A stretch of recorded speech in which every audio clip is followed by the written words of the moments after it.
afternoon, coming next on your News at Noon. Politics, hidden agendas, and personal profit are part of new accusations concerning the Tecumseh Road project. Some Norman residents are up in arms about a new highway to be built by a nearby elementary. That story and a live interview with one neighborhood resident heading your way right now on Norman News.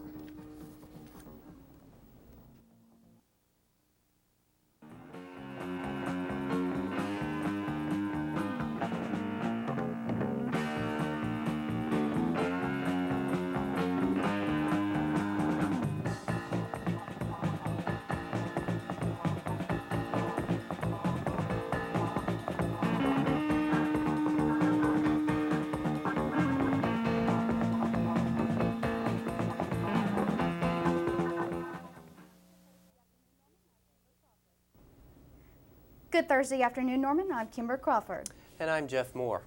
A capital improvement project is causing concern for residents in a northwest Norman neighborhood. A group of over 300 residents oppose the Tecumseh Road project and are challenging some officials' involvement in that project. Citizens in the community near Tecumseh Road and 48th say they question some officials' motives because the officials refuse to consider alternative routes. And they worry that the current plan to designate Tecumseh Road as a state highway might put their children's lives in danger. That's because Tecumseh Road runs right in front of Roosevelt Elementary School, and many students cross that street each day to get to and from class. Now, these citizens say they believe someone's personal gain might be the reasoning behind the Tecumseh Road project and why other options are not being considered. Accusations of wrongdoing are mounting this week against some of the officials involved with the so-called Tecumseh Road project. Some Norman residents say they feel there's more to the project than meets the eye. I'm sure there are a number of hidden agendas in the motivation for doing it. Those who oppose the plan say they believe there is a hidden agenda involved because officials refuse to consider other options. They say the current plan makes no sense because it means a state highway will run in front of a school and through floodplains. From engineering aspects of it, it's not always very common that you would build state highway systems down through floodplain areas. Norman Director of Public Works Jim Berry admits there are political ties involved in the project. That property owner contacted people at the city and people at the county and said, you know, this project really ought to be done. And they convinced several people that it was a good idea to do the project. Here at the Cleveland County Courthouse, I found these, the deeds to the property in question. From them, I discovered the president of one of the companies owning some of the land was a man named Howard L. Russell, who was also a retiree of RGDC, the engineering firm hired to complete the Tecumseh Road project. Some Norman residents say they feel Russell's involvement with both companies is a conflict of interest. When you get into financial gains and other people being involved in a project, you certainly should question it, and that's what us citizens are trying to do. The engineering contract for the Tecumseh Road project is between the Board of County Commissioners of Cleveland County and RGDC, but Cleveland County Commissioner George Skinner says he was unaware that Howard Russell owned the land. What would happen if there was that conflict of view? It's possible that, well, I just won't make a comment. I'd have to see the proof that that it was a conflict. Okay. Let me show you this right here. I have a deed that I got from upstairs. And this is from Wildwood Hills Incorporated. This right here is property. First time I've seen anything like this. Skinner says he's not sure what steps the county will take next. He says legal advisors will first have to look at the evidence before any decisions are made. When we come back, a resident from the neighborhood near Roosevelt Elementary School will join us live here in the studio. Stay with us. Well, I thought you'd be home a couple of hours ago, and I put everything away. So what is this? Pizza? You had just called me. I would have known what Dinner ready is pizza. Honey, please don't be so loud. Please don't. Let go of me! Get in the kitchen! No! That hurts. Do you want to see what hurts? That's what hurts! That's what hurts! Oh, please. I can't. Please. For information, call 1-800-END-ABUSE.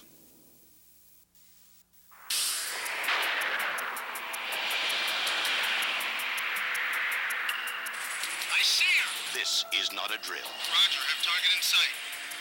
This is what we do Swimmer away. every day in the Coast Guard. Roger. Battling the elements to save lives is just one of the real missions we tackle. Swimmer checking victim. Coming up. Be part of the action in the Coast Guard. Call now toll-free.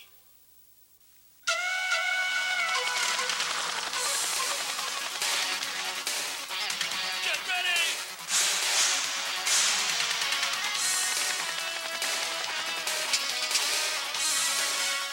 Adventure training in the Army National Guard.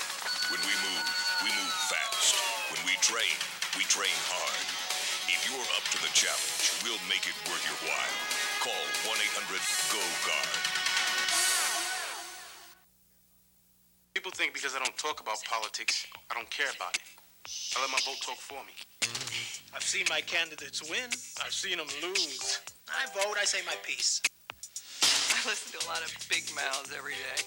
You know what? My vote speaks louder. I can't always speak my mind at work, right? But in the voting booth, I can say anything I want. Listen, that's what my vote says. That's pretty satisfying. On election day, vote for your candidate, vote for your country, but most of all, vote for yourself. Joining us live in the studio today is Bill McManus, a resident in a Northwest Norman community who opposes the Tecumseh Road project, and Tecumseh Road is being designated as a state highway. Now, Bill, the first question I want to ask you today is why do you and other residents in that community oppose the project? Well, Kimber, we've got a number of reasons for opposing the project. The main one is that we're very worried about the danger it poses for our children. I've got two sons who cross the road every day several times to go to school and to go to school after school for soccer practice, baseball practice, Cub Scouts, that type of thing. And a lot of other parents at the school, that's the main concern they have. But there are other people in the area that have other concerns as well. It doesn't make sense to us that they're building this road through 4 miles of floodplain in an area that the city says they don't want to develop.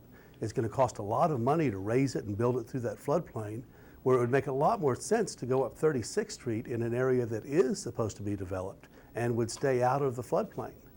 And when we started looking into the project and trying to understand why it was being done this way, we kept getting the runaround. This project is being done by the county, by the city, by the state, and funded by the federal government. And everybody kept telling us to talk to somebody else. Nobody would take responsibility for the project. And eventually we just had to start looking into it ourselves, and when we started looking into it, we found that maybe it does have somewhat of a checkered past. So, Bill, what exactly let you know that there might be that checkered past, that hidden agendas in there or some kind of skeletons in the closet? What made you really want to look into that? Well, the thing I found when I looked at the contracts, that there were two separate contracts between the county and RGDC, who was doing the engineering for the road. They actually let the contract with RGDC in 1987 to design the road all the way from Highway 37 and Moore up Western Avenue to Robinson, and over on Robinson to I-35. RGDC designed the road. As far as I know, they were paid completely by the county, and the county even bought some of the right-of-way. And then for some reason they stopped and did not build that project. Then in 1992, they let another contract between the county and RGDC that went from Indian Hills Road up to Tecumseh, and then from Tecumseh all the way across Norman to Sooner Road. Well, a portion of that, 2 miles of that, in fact, from Indian Hills to Tecumseh were in both contracts. And from everything I can see, it appears that they paid twice for those 2 miles of road. Now, Bill, has any of those contracts, has either one of them been modified that you know of? The first contract in 1987, I know that a portion of it was modified, and they paid them, paid RGDC extra to go back and convert it to metric units. But that's the only modification that I've seen. Thank you, Bill. That was Bill McManus here live in the studio to give us some insight into why a group of more than 300 residents oppose the Tecumseh Road project and oppose it as being designated as a state highway. Well, even though the national stock market did take a little dip yesterday, some experts believe the market will stabilize and rise within the next year. Some of the major Oklahoma markets that fell were OG&E, which is down 1/4, Phillips Petroleum, which is also down 1/4, Kerr-McGee dropped down an eighth, and ONEOK of O&G was also down a quarter. An investment counselor of Security National Bank, Bill Walker, says the possibilities of inflation could worsen the effect on the market. Might be some inflationary problems, but you know, there again, that all comes into play, because if inflation starts to go up, the Fed will probably raise interest rates. However, the trend of the inflation is only expected for the fourth quarter. However, the overall trend is expected to go up. Anita Hill says Paula Jones shouldn't have a televised hearing before a federal judge. Jones will bring sexual harassment charges against President Clinton. The U.S. Supreme Court will hear arguments in January on whether or not the suit will continue. Hill says Jones deserves her day in court. Clinton's lawyers want it postponed until after he leaves office. Hill, who spoke for an hour about sexual harassment in America, says American culture promotes that practice. She says the military shouldn't find ways to prevent sexual harassment, instead finding ways of avoiding being caught. Well, Senate President Pro Tem Stratton Taylor says his leadership team will stay in power when the legislation reconvenes in February. Taylor announced Wednesday those that will remain in position: Bill Mickle, which will remain Majority Leader, while Herb Russell will be Assistant Majority Leader. Keith Lefwich and Gilmer Capps keep their whip positions, and Kelly Haney will remain Appropriations Chairman, and Cal Hobson is Vice Chairman. Taylor previously announced Darrell Roberts will be the new chairman of the Appropriations Subcommittee on Education, and Penny Williams will be the new Education Chairman. Taylor says the new freshman vice presidents will be Mike Morgan of the Education and Jeff Rabin as vice chairman of Agriculture. And State Representative Rutch Rose says he will file legislation next week restricting the governor's use of state-operated aircraft. Roach is a Democrat from Tulsa and is one of the first legislatures to criticize Governor Keating's use of the plane. The new law will prohibit using the plane for political purpose, such as fundraising. Keating will still have priority over any state plane, but will be limited to official state business. If the business involved others, they will also be allowed to fly. Democrats are criticizing Keating for airplane travel, though through the summer and the fall campaigning for Republican candidates. Well, beware, Oklahoma's flu season has officially begun and is here to stay until February.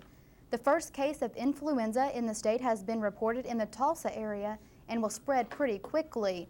Goddard Health Education Department says there are ways to protect yourself from the flu. Here's some ideas. The best form of prevention is to wash your hands with soap and water throughout the day. Plenty of rest and proper nutrition will keep your body's defense strong against the flu. And Goddard Health Center offers a $7 flu shot from 8 a.m. to 4:30 every day. Some Oklahoma State students are back in their dorms studying this afternoon after spending most of Wednesday outside. OSU officials evacuated 9 resident halls yesterday morning after 2 bomb threats were called in. Between 2,000 and 4,000 students had to go to the library and to the student union to study for their finals. Tables and chairs were set up for them to study. At 8 p.m. they were allowed back into their rooms. No explosive devices of any kind were found. From news here in Oklahoma to news around the world, here's a look at today's headlines for Thursday, December 12th. In the headlines, new information about the deadly bombing in Saudi Arabia. Pentagon sources say security at the base was acceptable. That contradicts an earlier report that said protection was inadequate. After more than 50 years, Nazi victims may finally get some payback. At a hearing Wednesday, a Swiss official says the country intends to trace assets left in Swiss banks by Holocaust victims. A new study shows the so-called family hour of television may not be living up to its name. The Kaiser Family Foundation and the organization Children Now says more sexual themes are popping up between 8 and 9 o'clock p.m. and that there's little talk about the risks and responsibilities involved in sex. With the headlines, I'm Jules Brandt.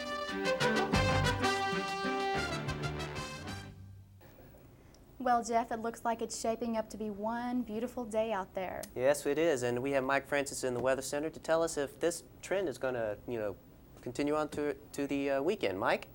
Well, Jeff Kimber, it's definitely not December weather out there. We'll go straight to our current conditions and look what outside holds for us right now. Currently, our temperature outside is 50 degrees and our relative humidity is at 65%. The pressure is 30.12 and steady, and the winds are out of the north at 6 miles per hour. It may feel a little cooler out there today than it was yesterday, but by no means is it normal for this time of year to be this warm. I'll tell you about that in your forecast when we come back.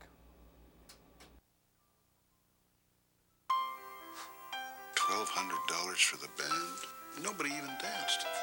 10 years ago, Jim Pratt only had a 60% chance of surviving his cancer. $250 for the limo?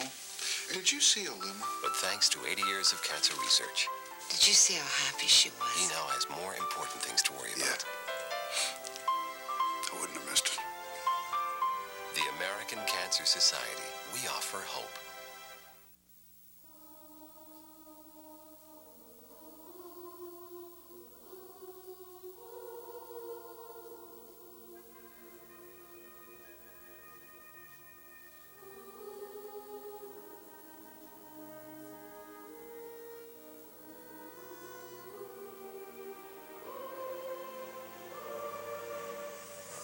Maybe you have what it takes to be one of us. The few, the proud, the Marines.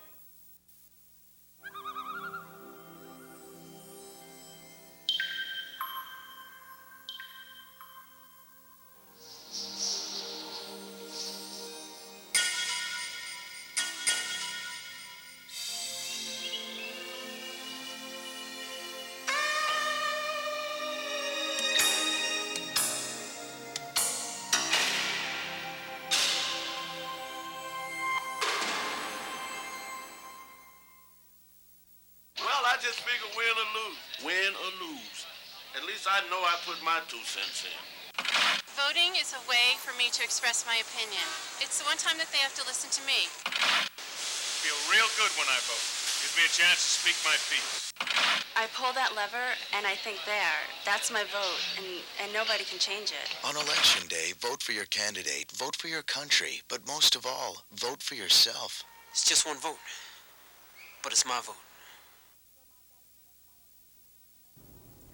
Well, Mike, as you know, finals week is coming up for OU students, and with the beautiful weather outside, it just seems like it's too hard to get out and study. Yeah, this is very strange weather for December, but I have a feeling things will be changing next week. We'll go ahead and get straight to our weather show. Our almanac will show you that our normal high for this date is 49 degrees, and our average low is 27 degrees.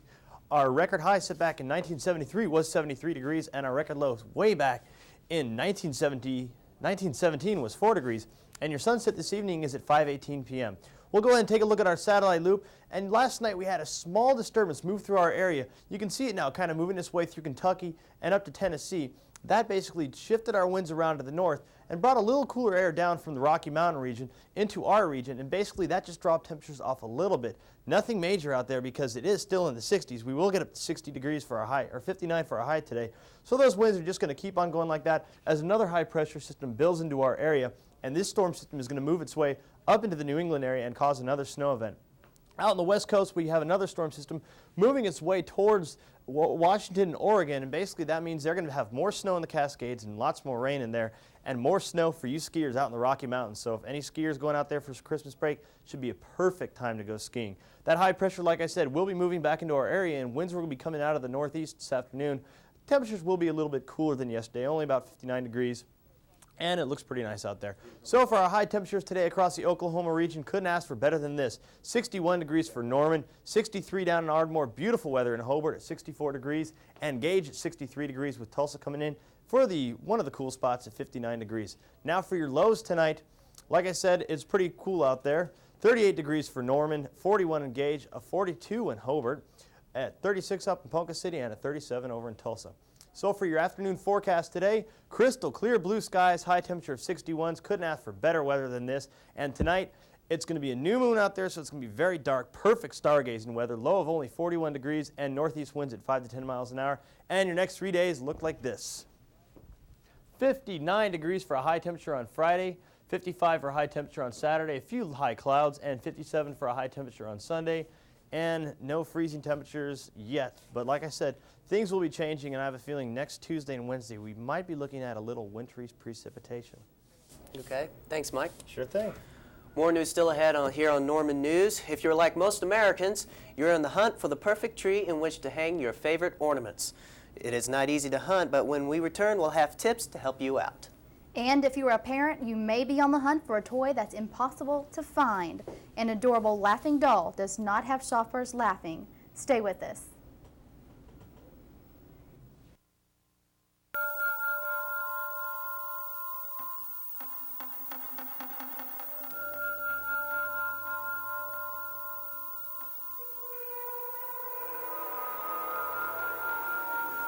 Heart disease will kill 500,000 people this year.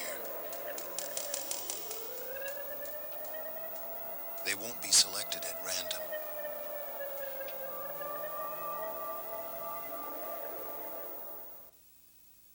I'm out here every week talking to people about sex. My message is simple. If you're gonna have sex, a latex condom used consistently and correctly could help prevent the spread of HIV and other STDs. People out there gotta understand. That's why I'll go anywhere to talk about latex condoms. Even into your living room.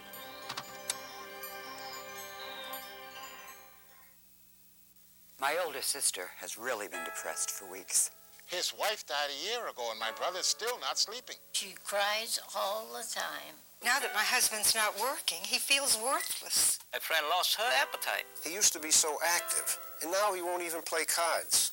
Depression is not a normal part of aging. It's a serious illness. For free print information on helping an older person who's depressed, call 1-800-421-4211. Well, it's an annual ritual for millions of Americans, the hunt for and purchase of the Christmas tree. And you know, Jeff, finding that perfect tree is not an easy task. And Jill Brooke has a few tips to guide you through the holiday purchase. Jill? For a Christmas tree, there are many options to choose from. It's going to come to you. Excuse me? Yep. Some cut cost by cutting the Christmas tree themselves. Trees can go for as little as $20, minus the chiropractor bills. Adds a little bit to the Christmas tradition. But maybe you don't want to go out on a limb and prefer to purchase one at a roadside store.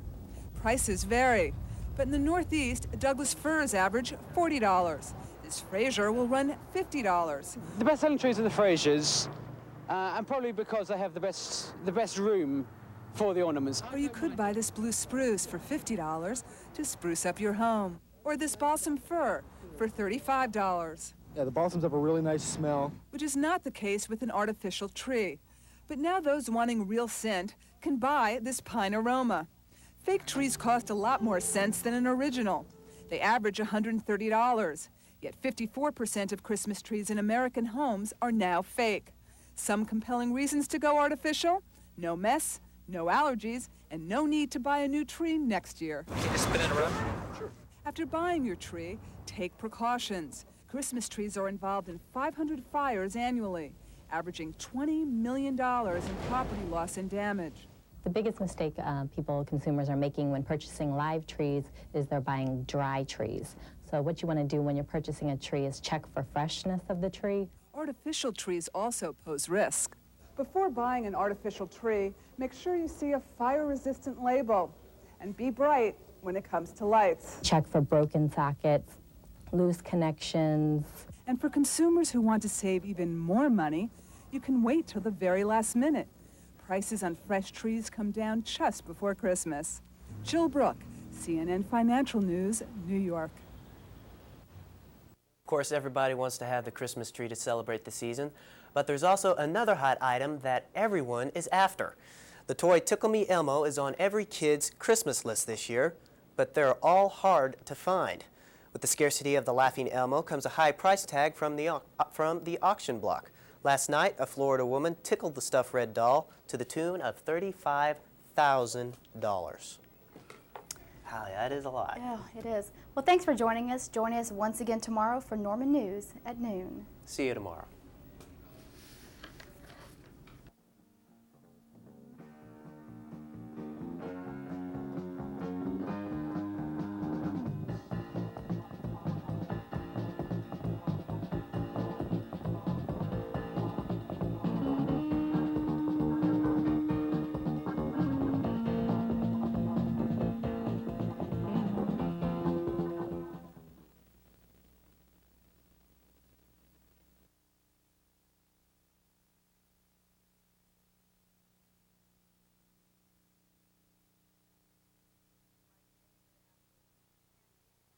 makes life safer to have rules.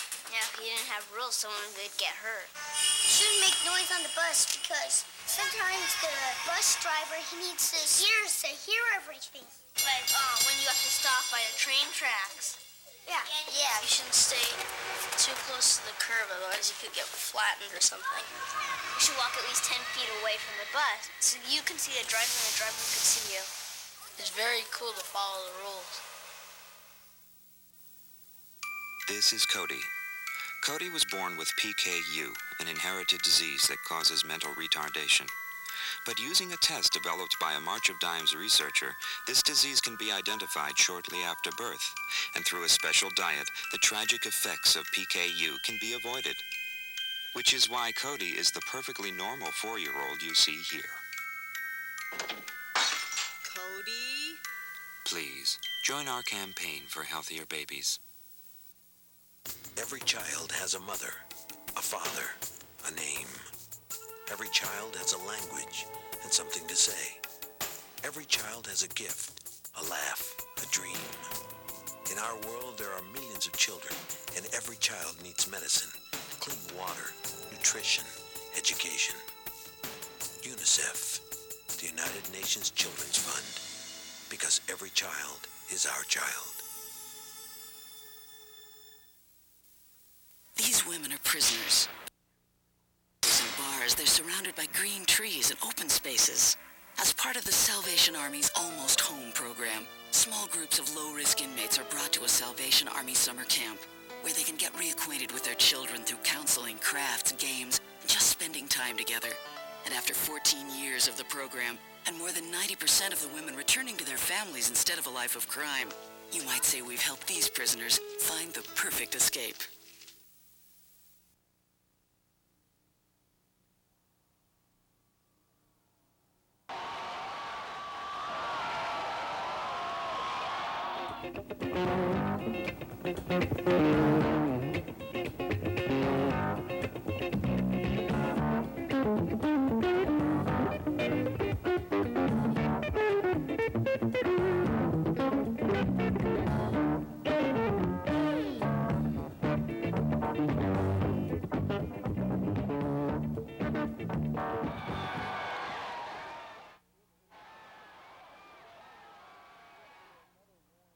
Hi, and welcome to Eye on Sports for another warm day in December. It's Thursday, and the Regents have hired Bob King as special assistant to the athletic director, Steve Owens. The 40-year-old has been the vice president of Security National Bank and Trust Company in Norman for the past 14 years.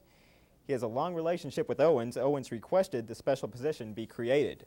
Fred Gibson has also been hired, and he's been hired as named Director of NCAA Compliance for Athletics.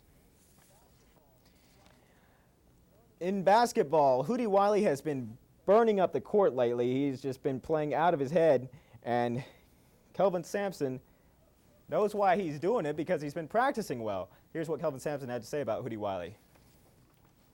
He's carrying that confidence over. And within 14, 15 feet, you know, Hootie's knocking down shots. And he rarely misses a dunk, and that's really helping him. It's percentage at least. Like Coach said, you know, I just been practicing hard, you know, and I guess that takes over to the game. Oh, I mean, I'm really happy for Hootie. I think, like Coach said, he's been working really hard in practice, and he's been trying to improve, and I think it's a direct result of that. He's just coming along great, and we need him to play like that every night. And, of course, the Centenary Gentlemen, that's right, Gentlemen come to town on Saturday for another rough game for OU, and then 1 week until big Purdue showdown on the 21st of December. Everyone has to stick around for that. The golf tournament, Jimmy Austin Golf Course is making some moves, and I'll tell you all about that tomorrow. That's it for Eye on Sports for today. See you tomorrow.